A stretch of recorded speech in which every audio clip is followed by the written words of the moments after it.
that you love nothing else.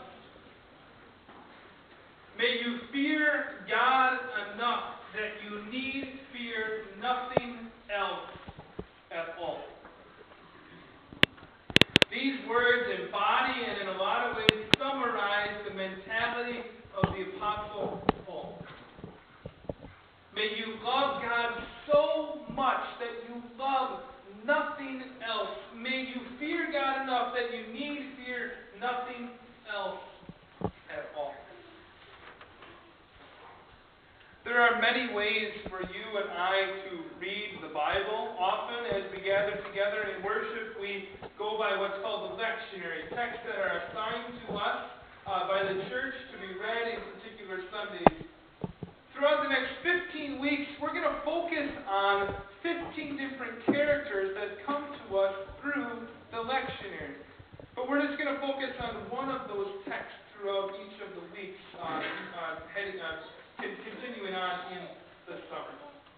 There's many different ways for us to read Scripture, by looking at different topics, by trying to seek out different life lessons. And over the next 15 weeks, we're going to look at 15 different characters of God's great story, looking at the great people in God's story. I told you before that there's more than 15, there's a 16th. That's you and me. For you and I, like this image shows us, are a part of God's story.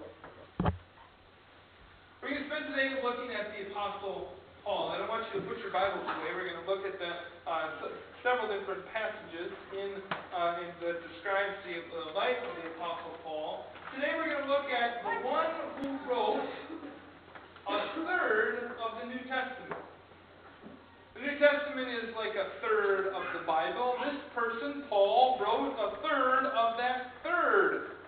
Paul wrote, some would say, 13 of the 27 books of the New Testament. That's more than a third. But because we recognize that some people wrote in Paul's name, we have to scale that back a little bit to say that Paul wrote, or is ascribed to 13 of the 27 books of the New Testament.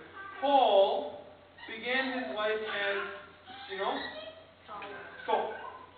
Paul began his life as Saul.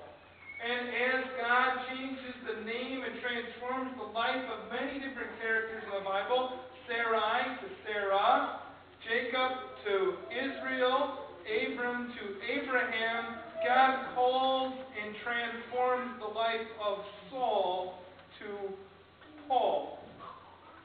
Saul was born in Tarsus, which is in modern-day Turkey. Paul began his life and lived the first portion of his life as a Pharisee. The word or the name Pharisee, the group of Pharisees simply is this, a group of separated ones. Pharisees were those that separated themselves from society, separated themselves from the world in order that they might serve and love and study God more fully. Paul was a separated one from the rest of the world in order that he might learn and study and love God more fully. Paul got his teaching from one of the Pharisaic teachers, Gamaliel. And that's like getting your PhD in Pharisee from Harvard. This was a teacher of teachers to the Pharisees, and Paul was a Pharisee of Pharisees of the tribe of Benjamin. He was zealous in everything that he did. Saul began his life as a persecutor of the church, as someone who would seek out and destroy those who were followers of Jesus Christ. I want you to turn with me to page 891 in your Bibles. We're going to look at Acts chapter 8, the first 3 verses of Acts chapter 8, in which we see this one named Saul as a persecutor of the church. Beginning on 891, chapter 8, verse 1, down in the bottom corner.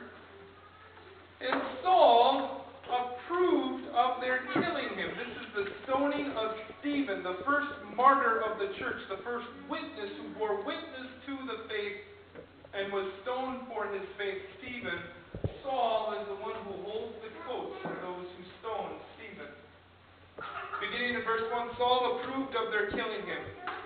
And that day a severe persecution began against the church in Jerusalem, and all except the apostles were scattered throughout the countryside of Judea and Samaria. Devout men buried Stephen and made loud lamentations over him, but Saul was ravaging the church by entering house after house, dragging off both men and women. He committed them to prison. This is the one we're going to study today. The one who persecutes, who drags off people to jail, who would rather have a Christian, a follower of the way, killed than have life. Saul, so zealous against Christianity, found himself walking down the road to Damascus one day. Some of us have heard this experience, Saul's conversion experience to Paul, in which lightning, like that lightning that woke you up this morning, like those flashes and crashes of thunder, lightning struck him to the ground and he could not see. Scales formed over his face. And he hears this voice of God. And he comes to believe and to understand that this one whom he had been persecuting, this one whom he had been working against, was the living God, and was the one who gave life and breath to all things. This Saul, who was a persecutor of the early church, God uses in extraordinary ways. And so Paul goes on to 4 missionary journeys in which he would travel in sandals, over dusty roads, in great danger for thousands of miles, in which he would sail from one shore to the next, not with GPS navigation and a coast guard out there to protect him. Paul sails, goes on 4 missionary journeys, writes a third of the New Testament, and founds churches. We ascribe to Paul the books of Romans and 1st and 2nd Corinthians and Galatians and Philippians and 1st and 2nd Timothy. Paul's life, Paul's missionary journey was productive. But that doesn't mean that it wasn't difficult. I want to take you to page 943 now.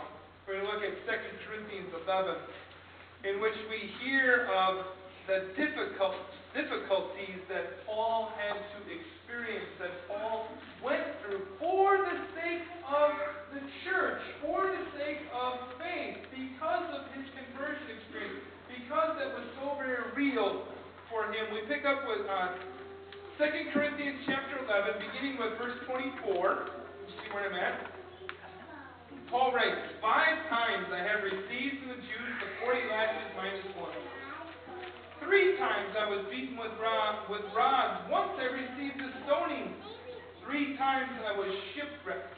For a night and a day I was adrift at the sea. On frequent journeys, in danger from rivers, danger from bandits, danger from my own people, danger from Gentiles, danger in the city, danger in the wilderness, danger at sea, danger from false brothers and sisters, in toil and a hardship through many a sleepless night, hungry and thirsty, often without food, cold and naked, and besides other things, I am under daily pressures because of my anxiety for all of the churches. This persecutor of the church, undergoes all of these things in order that faith might be planted in the lives of those who are longing for, who are yearning living God. Now, often we turn biblical characters like Paul, into heroes. We put them in capes. We make them into, well, people that look like me. Attractive and well-built and put together. We turn these characters into heroes. I want to read for you what an early church historian wrote about Paul. That Paul was a man of small stature, with a bald head and crooked legs. He had eyebrows meeting at the nose, and his nose was somewhat hooked. This hero, this upstanding citizen, this most effective missionary in the church, well, he wasn't that attractive. He had pain. He went through pain and hardship in order that faith would be shared, so that seeds would be planted. A legend has it that the Emperor Nero, whom some might say was just a lunatic, finally executed him around the year 62. As we think about the life of Paul, perhaps that life of Paul makes us into some sort of spiritual wimps. But Paul suffers for the early church, to plant seeds of faith, and for us, totally and completely out of gratitude. I want to turn back to our reading. It's on 902. Our reading for today from Acts 17. This is a classic picture of Paul in action. Paul is on his third missionary journey. He had already traveled thousands of miles. Paul was, I would imagine, stressed and tired and longing for his own bed, longing for his own shower. Paul had already been kicked out of Thessalonica and Berea just a couple of paragraphs before this text. And now Paul finds himself in Athens. Athens is the center of Stoic philosophy. Athens is the center of spiritual seekers from around the ancient world. They gather in Athens, and I kind of gather that the people of Athens, maybe like us, wanted to cover all of their bases. So that the people of Athens built a temple to this god, and then they built a temple to this god, and then they built a temple to this god, and to this god. And in case all of those gods weren't the right God, they built one more temple to an unknown God. Just in case all of those gods weren't right, they wanted to make sure that they had everything covered, so they built a temple to this unknown God. And the text tells us that Paul is deeply distressed. That phrase literally says that Paul is greatly upset in spirit.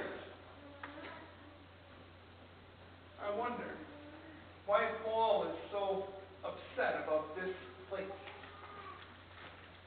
And maybe it's because of the commandment against false idols, the commandment against worshiping idols, but I suspect that the deeper reason is that it breaks Paul's heart. It breaks Paul's heart to see such spiritual hunger, seeking satisfaction in nothing more than wood and stone. The people of Athens are looking for God in all of the wrong places. Paul, remember, has found the living God in the risen Christ. And he longs, he hopes for others to do the same. Martin Luther wrote of Paul that he was a beggar, teaching another beggar where to find bread. Paul was hungry for nourishment, and he found that in the living God, the risen Christ. And he longed for other people to have that hunger filled too, just as he did. And it's that passion in Paul that drives him to preach the good news to the crowds in Athens. Paul knows his audience, and he meets them right where they are. He doesn't condemn them for their idol worship. He even quotes their poets in the midst of his sermon. But Paul never shies away from speaking the full truth about Jesus. He doesn't just tell his audience the things that they want to hear. He tells his audience the things that they need to hear too. And, not surprisingly, not everyone likes what Paul has to say. The last couple verses, verse 32 and on, say this, that when they heard of the resurrection of the dead, some scoffed. But others said, we will hear you again about this. And at this point, Paul left them, but some of them joined him and became believers. I wonder how many of us know of others that have scoffed at faith, have scoffed at belief in Jesus Christ. I wonder if there are some of us that know people that have said to us, we will hear you again about this. I need to hear more about this. And I hope and I know that many of us and many of you know individuals that have come to believe in the living God, in the risen Jesus Christ.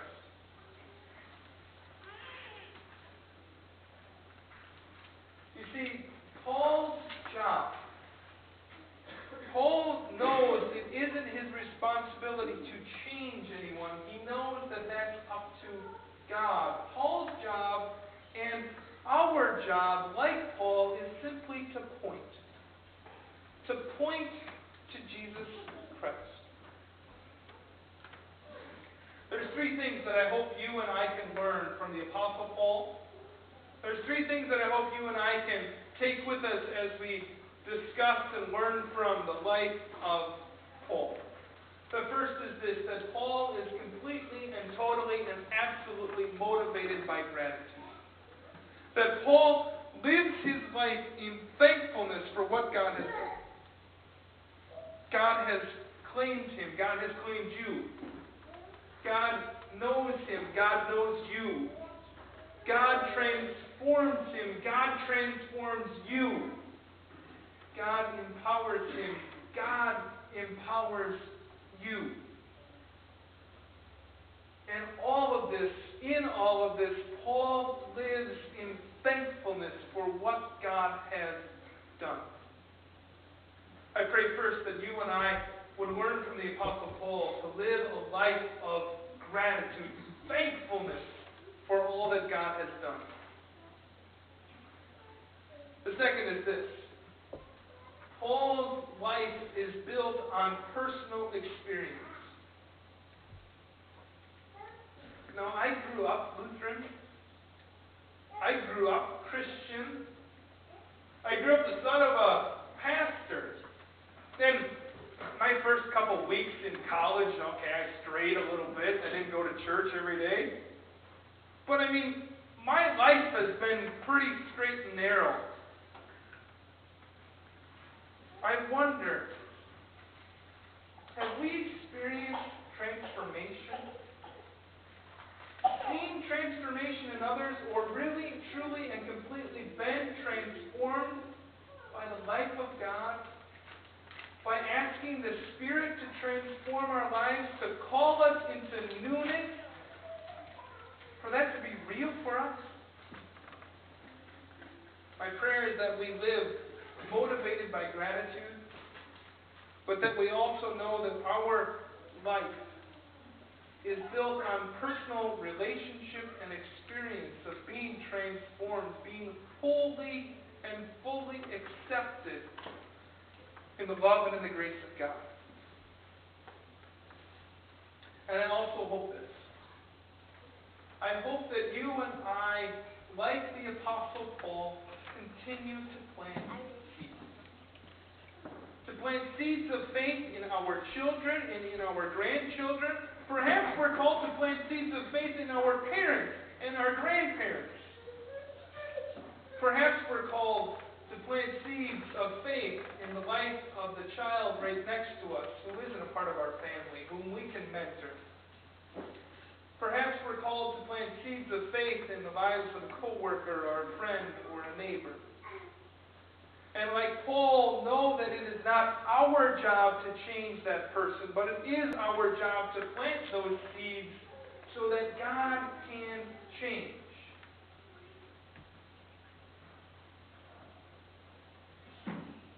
May you, like Paul, may you and I love God so much that we love nothing else. May you and I fear God enough that we need fear nothing else at all. Amen.